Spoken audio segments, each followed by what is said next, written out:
So there's something that's important to consider. The only thing that we do have, interestingly enough, is we have a few shards of pottery and a few pieces of pottery, which is what they call, the archaeologists call northern black polished ware. And it's a distinctive style of pottery which they had developed at that time. And what that meant was that, and if you look at those examples of the northern black polished ware, it's still got its shine today. It's a very fine kind of pottery that required a high degree of skill to create it. And so that northern black polished ware, the area in which it's found in ancient India is the same area, same region as all the places that are mentioned in the suttas. Right? So it's the same cultural region that the suttas are. And I think that the northern black polished ware is the monks' bowls. Like you see the monks have the bowls which are black. In the old days and they were often in pottery. And I think this is why we get that black colour from the northern black polished ware. Anyway, it's just a bit of a side trip. Okay, modern significance. The Pali Tripitaka inspired the modernist revival of Buddhism throughout Asia. This is again something which we sometimes lose sight of and sometimes forget the context of. I don't want to go in too much detail into this, but just to mention a few things. Up until the colonial era, and up until around the 19th century, there wasn't all that much recognition of Buddhism as a pan-Asian religion. Right? There was a different Buddhisms practiced in different places, but for the most part they tended to be isolated. They kind of maybe knew about each other a little bit, but not all that much. During the colonial era, there was a great learning and understanding of this arose, and specifically the knowledge that all of these forms of Buddhism stemmed from the same home in India. Right? And it was, of course, the British who discovered this. Okay? Now, you know why they said the sun never sets on the British Empire? Because God wouldn't trust an Englishman in the dark. So I'm not going to offer a defence of the British Empire and all of the many terrible things which they did, right? But they also did do some good things. And one of the good things that they did was that they discovered that at Bodh Gaya, this is the place that Buddha was enlightened.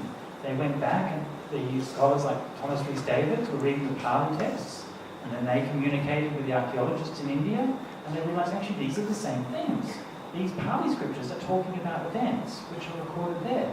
And then they went to China, and they said, well, we have these travel records of these pilgrims who went from China to India in the ancient days, and they talked about the same places as well. And then they started retracing these steps, and they said, well, this Chinese pilgrim said, 30 miles east of this is another stupa. Let's go there and see. And so the head of the archaeology department at the time, Alexander Cunningham, retraced these steps and dug in that place. Oh yes, there it is. That's the stupa. And that's why today we have Savatthi and Kusinara and Lumbini and Benares and all of these wonderful holy sites that we can go and visit. Yeah? And that was discovered. All of these were lost, forgotten, buried under the jungle, buried under the dirt. Right? So when we go to these places revive that spirit of recognizing that we have that teacher, that teaching in the Buddha who inspired these traditions all across Asia. Right? And everywhere you go in different Asian countries, what you'll see is that the Asian countries have all revived and reformed and revitalized their Buddhist practice, often inspired and influenced directly by the teachings in the Pali Canon, in small ways and big ways. I'll just give you one example. If you've been to Nam Tien, the big Chinese temple in Wollongong, or other modern Chinese or Taiwanese monasteries, you'll see that the monks and the nuns often wear robes that are like this colour, like a brown-coloured robe. Right? That's a modern innovation. In the past, they wore grey robes, and they changed to brown robes because they realised, this is the traditional colour. Right? And so they reformed that. That's just one small example. It's just the colour of the robes. But there are many other examples which are much more important and more systematic.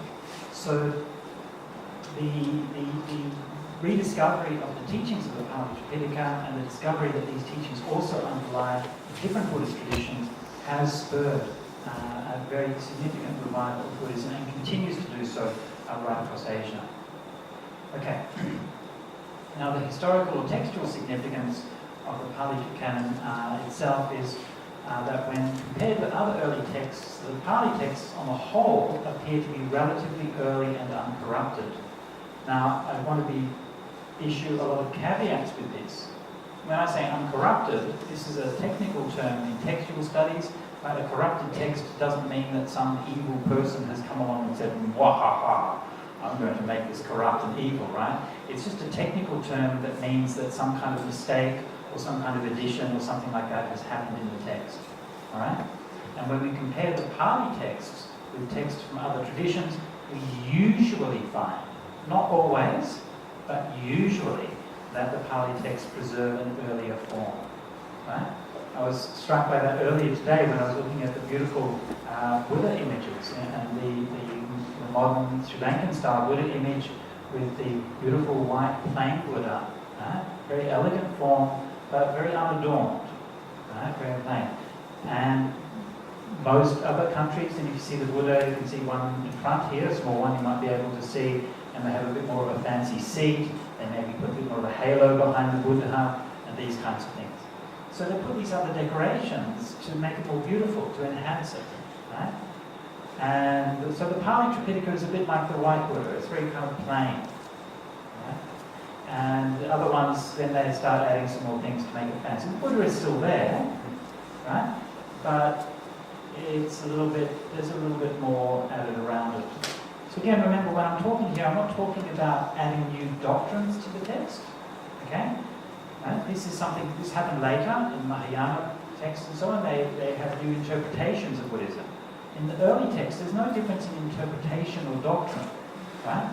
It's only just a few differences in wording and phrasing.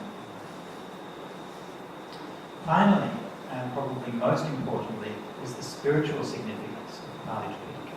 Right?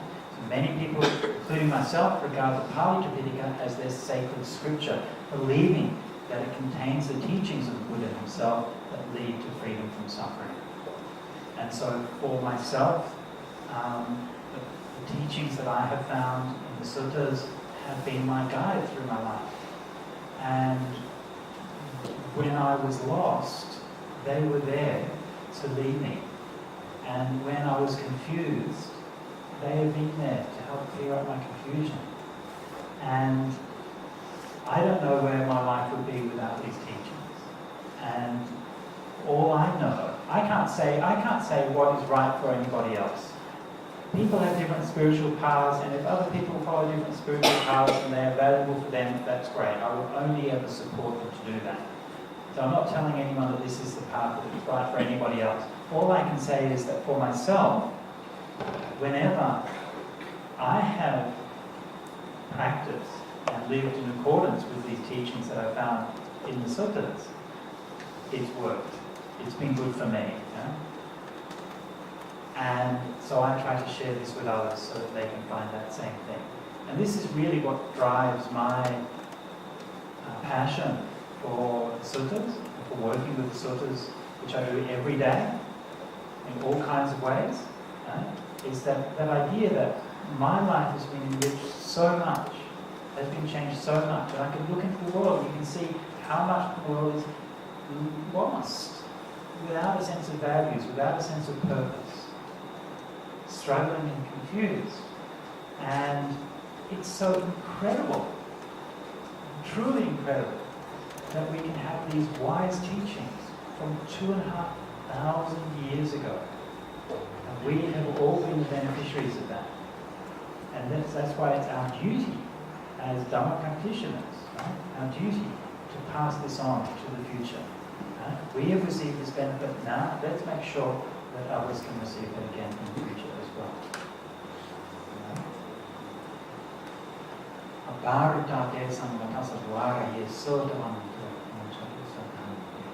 Flung open are the doors to let us, let those with ears to hear the sign of their faith.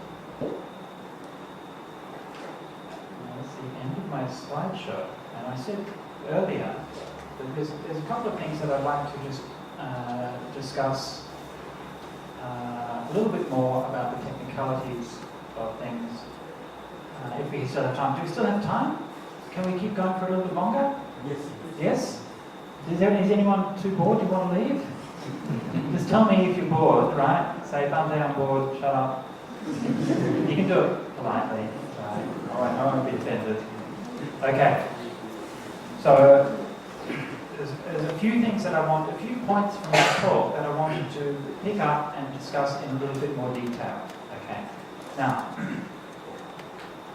alright, one thing that I mentioned a few times is about the different scriptures in the Pali and Sanskrit and so on. And I wanted to give you an example of this just so you can see exactly what I mean. So here is a very famous verse from the Dhammapada, which I'm sure you're familiar with. Appamado amatapadam, appamado machinopadam, appamata niyante yetmata yathamata. Diligence is the path to the deathless. The negligence is the path of death. Those who are diligent do not die, whereas those who are negligent are as if already dead. Very famous verse, and I'm sure that you're all familiar with it. So this is the version we have in the Pali Canon. Now, on sort of central, we have many different scriptures. I'll just take you back to the main menu here so you can see where we are. So when we start at sort of central, we have the suttas of Vinaya and the Abhidhamma. You can open up the suttas and look at the minor collections, Khuddaka Nikaya, and here are the Dhammapadas. Those are the plural. And so here is the list of the Dhammapadas that we have on sort of central. Pali Dhammapada, Sanskrit Udana Varga, another Sanskrit Udana Varga, Patna Dhammapada, and 3 Gandhari Dhammapadas, and 4 Dhammapadas in Chinese, and 1 in Tibetan. Okay? So that's a lot, right? So what does that tell us? Well, it tells us that the Dhammapada was just as popular in the old days as it is today. Right? Now each of these collections is a little bit different. Right? And of course the scholars can have a fine old time discussing the similarities and differences and the relationships between them. But for the most part, they have a lot of similarities. Let's have a look and see how some of the other ones compare. Now this is the Gandhari Dhammapada. Gandhari is a language from the northwest of India. And as you can see, linguistically, it's actually somewhat different to Pali. Right? If you're familiar with Pali, you look at that and it's not immediately familiar. But when you look a bit closer, you can see actually it's almost exactly the same words. Apramadu amudapada, pramadu machunopada, apramata namiyadi, yepramata yata mudu.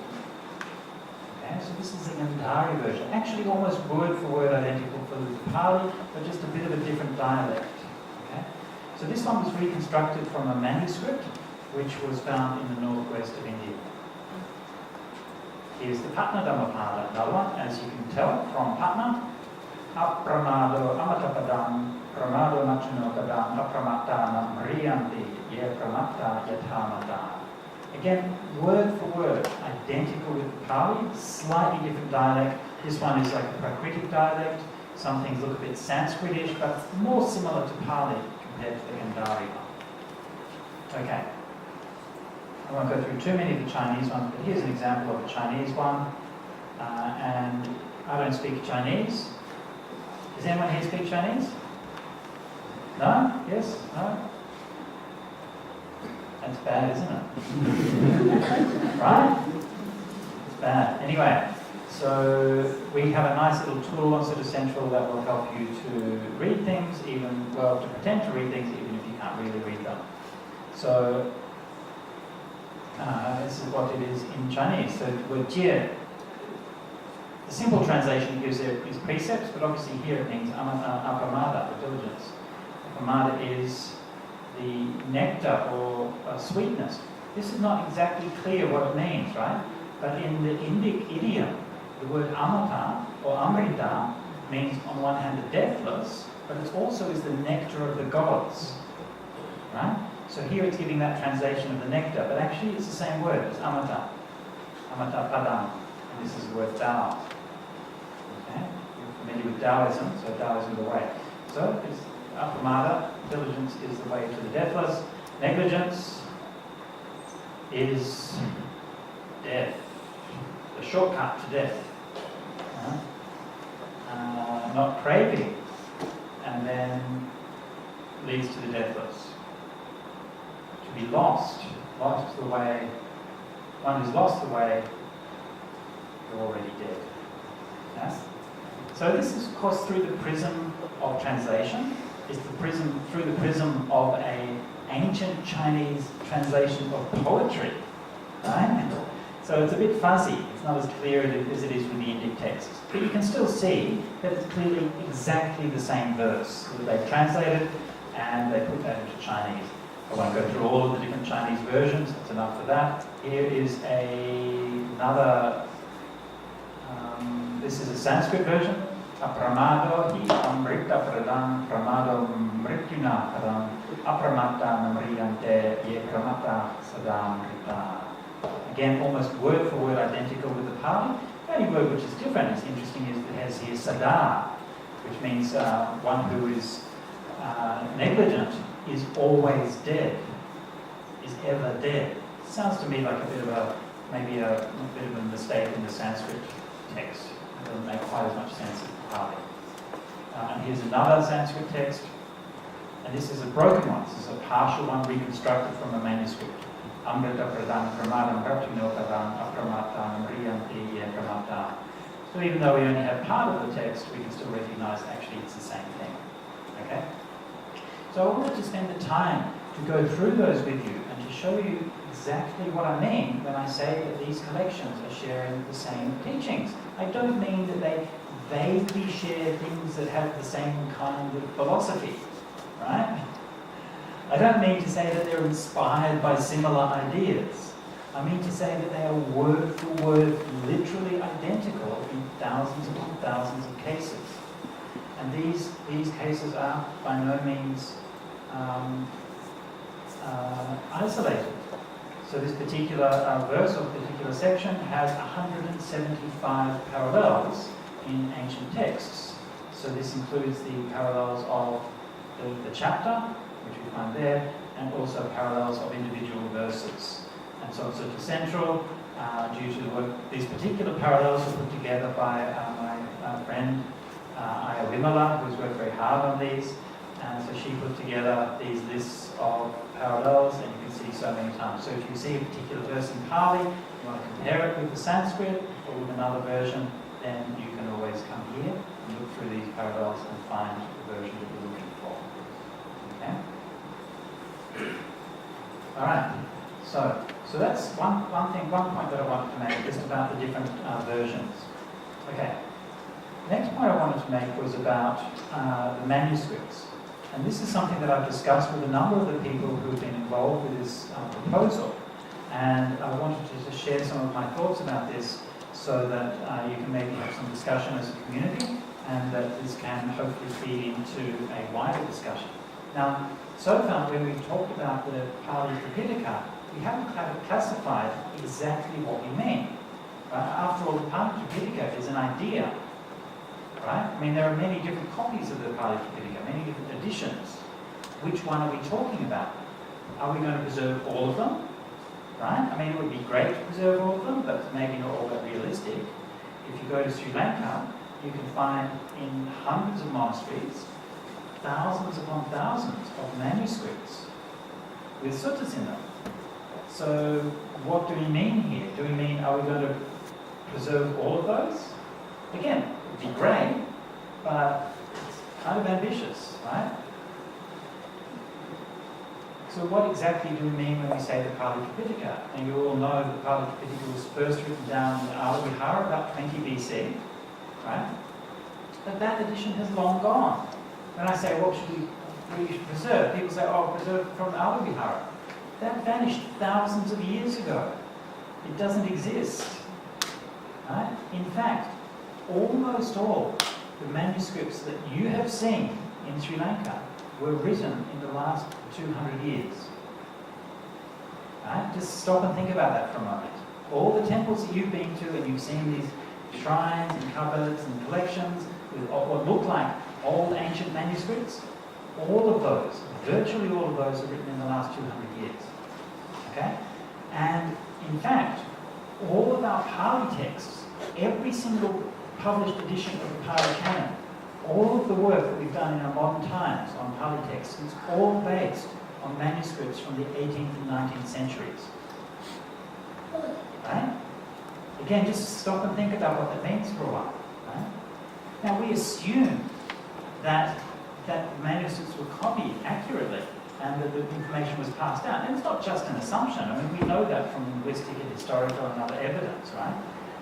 Still, it's a bit of a worry, right? It's a different between, say, we can say, well, we have a good reason to think that this has been passed down reliably, but it's not quite the same as actually having the evidence that that's the case. So if we want to preserve the Pali Tripitaka, then we have to give some thought to say, what exactly are we preserving? Are we going to identify a particular edition, a set of manuscripts that live in a particular monastery?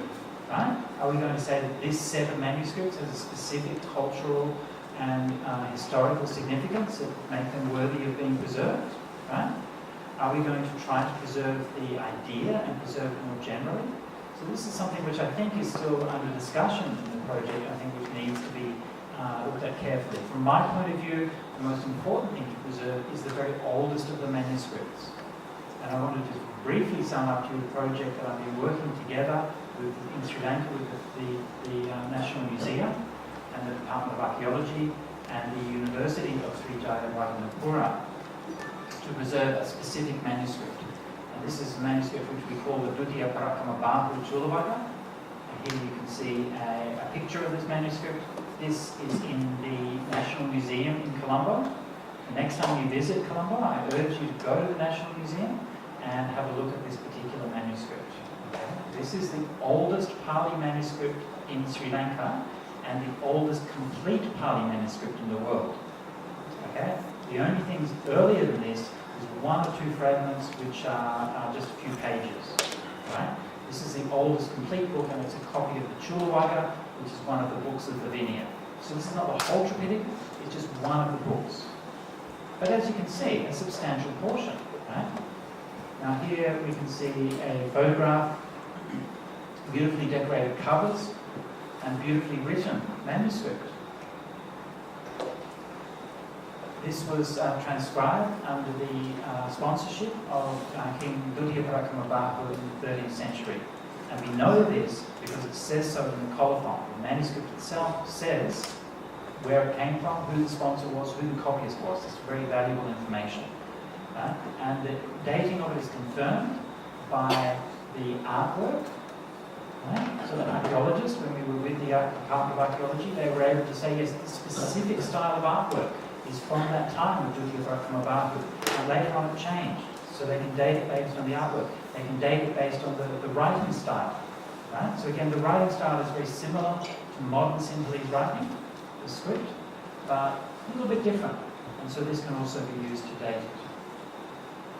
And down here I can show you a more of a close-up of that, which, there you can see in a bit more detail the manuscript itself. You can see how beautifully it's written and how beautifully it's preserved. Of course, broken around the edges and damage to the manuscript in some portions, but the bits that survive are in beautiful condition. So this manuscript has been sitting in the National Museum in Colombo for 100 years, and that's it. It's just sitting there, right? No one's ever read it. Okay? So what we're doing is we have this project working together with the different institutions in Colombo to create a digital edition of this. That means to get typists to sit down and type it all out, create high quality images of it, type it all out, edit it, proofread it, and publish it so that we have a new edition that scholars can read and they can compare it. And for the first time, we'll be able to look at an edition of the 13th century and an edition of the 19th century, right, and say, what's the difference? Right? Now we're crossing our fingers, right? I'm biased, all right? I want there to be no differences, okay, or small differences, right? But at the same time, we have to be scientific about it. If there are differences, okay, that's the fact. Let's look at them and see what it means. Now, typically, what linguists will do is they'll look at the percentage of drift. So you can say, well, look, the drift, the language has changed 1% over this period of time. And when you can quantify that, you can then draw a line. You can say, well, it's changed this much over 500 years. How much has it changed over 2,500 years? Right? And so it can actually start to give us a scientific basis to understand how these texts and how reliably these texts were maintained in the Buddhist tradition. Not just from faith, but from science. Okay? So this is the work that we're doing with the Dutya Prathama Bangku manuscript. There are a small number of manuscripts in Sri Lanka that are of a similar age to this. None quite as old, but some also from the 13th and 14th century. So far I've heard reports of 2, only 2. Yeah? A few maybe a bit later, 15th, 16th century, and all the rest of them from the 18th and 19th century. So my wish would be that the primary focus be on preserving these oldest manuscripts as the most valuable record, which of course doesn't mean to neglect the other ones. Now, if we look and compare the differences between the Pali text of the oldest manuscript and the Pali text that we have today, this is an even older one. The one on the left is from a Nepalese text from the 9th century. Alright? And this Nepalese text of the 9th century also is of the Chulabhaga, only a couple of pages of broken manuscript. But this has been published, and I put this here just for you to have a look. Any of you who know Pali, or familiar with Pali idioms, will immediately notice that there's a few odd features of the Nepalese text. Right? So an obvious one here is, in here it says Bhikkhu Nyapeta Va, with a double B-A. And this one says Nyapeta Va, with double B-A. Right? And double V is never found in Pali. Right? Pali doesn't allow that at all. Right? So for some reason, this text has allowed some of those peculiar features. Now, we don't really know what that means, right? It might just mean that this was copied in Nepal by a scholar who knew Sanskrit and didn't know Pali, right? And so he maybe just copied it and let through a few inaccuracies, right? Because it's only an isolated few pages, we can't draw too much conclusions from it. But this gives you an example of some of the things that we can look at in examining these things. Now the final point of discussion that I wanted to make isn't actually exactly about the Pali texts at all, but a more general comment about our understanding of ancient Indian texts. Now, I remember my first encounter with Pali, and that was when I had done my meditation retreat, before I did my meditation retreat, I sat down, they wanted me to sit down with a timer, and he recited the refuges and precepts with me, and I took the precepts. And that was probably the first time I tried to pronounce Pali, right? I ended up very badly, and I'm hearing this monk reciting these very strange sounding words, I don't know what's going on, right? And it just sounds like some kind of mystical thing, right? It sounds like he's reciting some weird mantra or some invocation, right? It doesn't, right? And it took me quite a while to realize, no, actually Pali is a language, right? Like any other. It has verbs and nouns and conjugations and pronouns and conjunctions and all of those kinds of things which you find in any language, right? And I think that these days it's become, I think unfortunately, we find that some teachers and some people today seem to imagine that they've somehow rediscovered what Pali is. And then they come along and say, well actually, everyone's got it wrong, Pali words don't mean this, they mean that. And they seem to feel that somehow they can rediscover what 2,500 years of scholars and students and practitioners have done not fail to notice. And I find this highly implausible. I find it highly implausible that centuries of generations of people who spoke these languages as their native language completely failed to understand them. Right? I find this a highly implausible proposition. And yet, we seem to find modern movements popping up left, right and centre. There seems to be another one every week or two. that seems to be saying, oh, no, everyone's got this wrong, everyone's got that wrong, and only I have found the way. Okay, as the Buddha would say, may it be so, friend, may it be so. And one of the things which I think we don't really appreciate is the exactitude, the precision, and the sophistication of ancient Indian linguistic sciences. Now here I'm going to talk just a little bit about Panini, who of course was the great founder of Sanskrit grammar.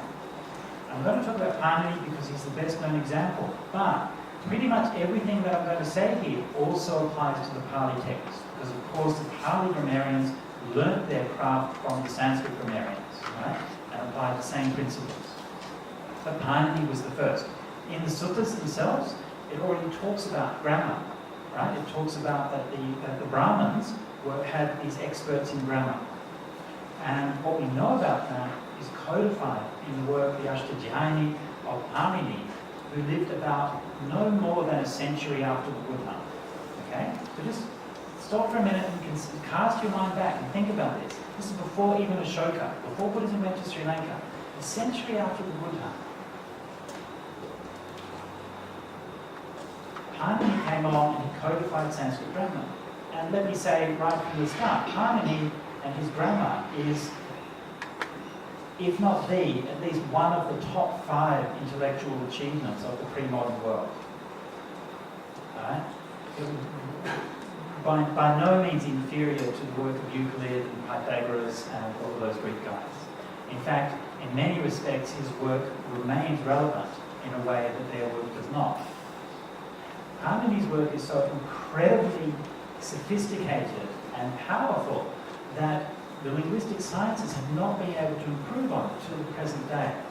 And indeed, all of the ways we learn languages and learn Pali and so on is simply ways of explaining Panini in simpler ways so that dumb people like me can get it. But no one's actually done anything better than what he's done. What exactly did he do? So this is a bit of his biography.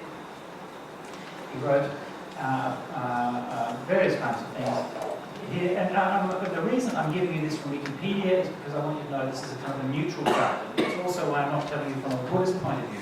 Because if it's from a Buddhist point of view, then you think, oh, I'm just defending my Buddhist doctrines because that's not my beliefs, it's my view. It's not my view, this is the view of scholars who studied ancient Sanskrit, right?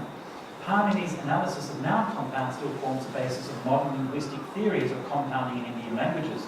His comprehensive and scientific theory of grammar that is conventionally taken to mark the start of classical Sanskrit. His systematic treatise inspired immense Sanskrit, the preeminent Indian language of learning and literature for 2 millennia. Panini's theory of morphological analysis was more advanced than any equivalent Western theory before the 20th century.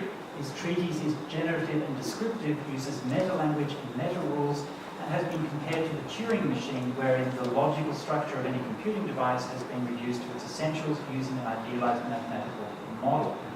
What does that all mean? Well, let me show you a little bit of what it means. So Panini takes material from various lexical lists, that is lists of words, okay, or roots of words, and then describes algorithms to be applied to them for the generation of well-formed words. Okay? So his rules have a reputation for perfection. That is, that they tersely describe Sanskrit morphology unambiguously and completely. Okay? So that means what he's done is he's broken down the whole thing to its elements and a list of roots, and then give you a set of algorithms that you can use to construct the whole language from those roots. Nobody does that, right? No, you can't. Nobody knows how to do that, even today. And yet in those days, his understanding of the language was so incredibly powerful. He used, so here's some examples of some of his rules. Okay, so we give a couple of very short things. The capital letters are special meta-linguistic symbols. So he would create these symbols, then he would give these forming Pratyahara's comprehensive designations denoting lists of phonemes. So each of these is denoting lists of particular sounds and particular variants, so variables. So then you can then take the basic sound and then produce it using these various processes to actually produce the words in the language. Okay, so this is giving us a very simple introduction to the process in Panini, which I don't personally understand. Okay, so I'm not trying to pretend that I know Panini, but I just know enough about him to be in awe of what he's doing. And here it discusses Panini's significance in modern linguistics, which was considerable, but it also says here that Panini's grammar is the world's first formal system, developed well before the 19th century innovations of Gottlob Frege and the subsequent development of mathematical logic. In designing his grammar, Panini used the method of auxiliary symbols, in which new affixes are designated to mark syntactic categories and control of grammatical derivations. This technique, rediscovered by the logician Emil Post, became a standard method in the design of computer programming languages. Okay, so that means that Panini preempted the way that programming languages are made 2,500 years ago using a purely oral text. Right? Considerable evidence shows an ancient mastery of context-sensitive grammars and a general ability to solve many complex problems. Fitzstar wrote that Panini is the Indian Euclid. Now, why am I going into such length to talk about an ancient Indian grammarian who wasn't even a Buddhist grammarian, who wasn't even working with Pali? I want to impress on you the depth of the sophistication and the learning that was applied to language in those texts. Remember that the Brahmins believed that their sacred scriptures came from God himself, that they were merely the vehicle for their scriptures, in the same way that we as Buddhists believe that our scriptures come from the Buddha himself, and we are merely the vehicle of those scriptures.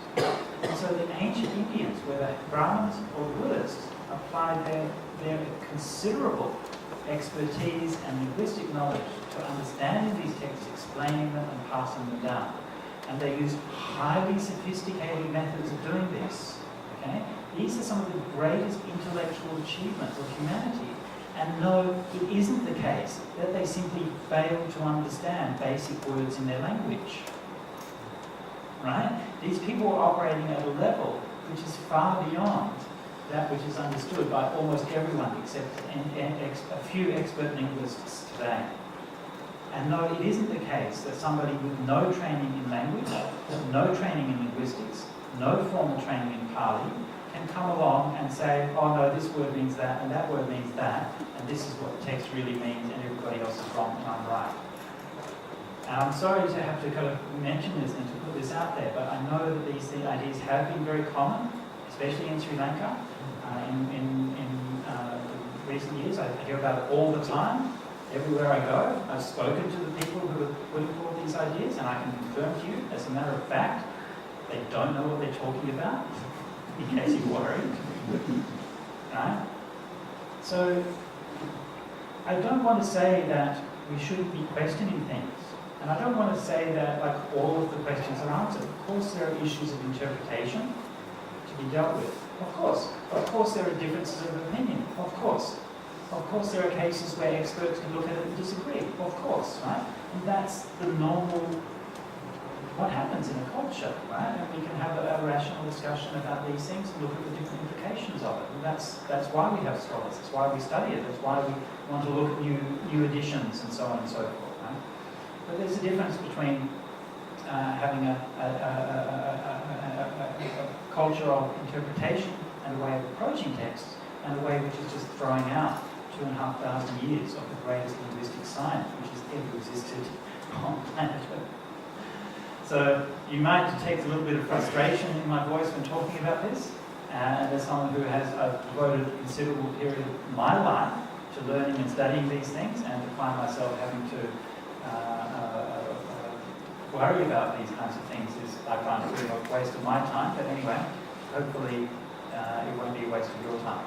So, that's just some of the things I wanted to mention for this evening. I've gone considerably over my time already, for which I apologise, and I would like to finish there, and I would like to simply acknowledge once more my gratitude to the Temple, the Kamba Temple, for hosting this event, my gratitude to the High Commission for supporting it, and my gratitude to the Sri Lankan government for their initiative.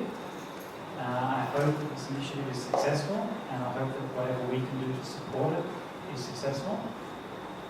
I'll remind you that mere recognition by UNESCO isn't enough. It's a starting point. And I would encourage you to take an interest in your cultural history. And I would encourage you to make what efforts that you can to ensure that this is preserved and recognised. My very good friend, Thripitaka Segment, is a Dutch monk living in Kandy for many years. He did a survey of manuscripts a number of years ago and wrote a paper about that and catalogued many hundreds of manuscripts.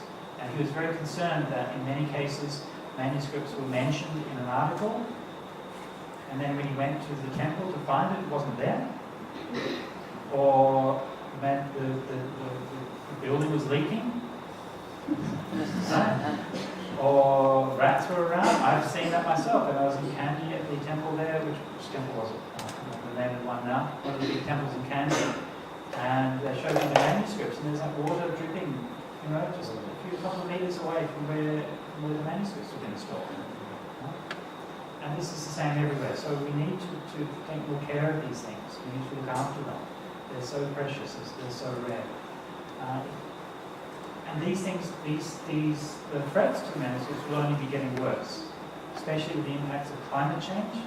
And this is something that we need to consider. The climate will become more uncertain, the rains will become heavier, floods will become greater. Right? And so we need to think about preserving our cultural heritage. Places like Colombo are deeply under threat from climate change. Right? Even when I was there last year, you could see traffic was delayed so many times because of the flooding on the road and these kinds of things. So we need to start thinking about these things. We need to preserve them, and we need to take consideration that we're preserving them not just for us and not just for the next generation, but for maybe thousands of years in the future. How do we do that? So I encourage you to discuss this as a community.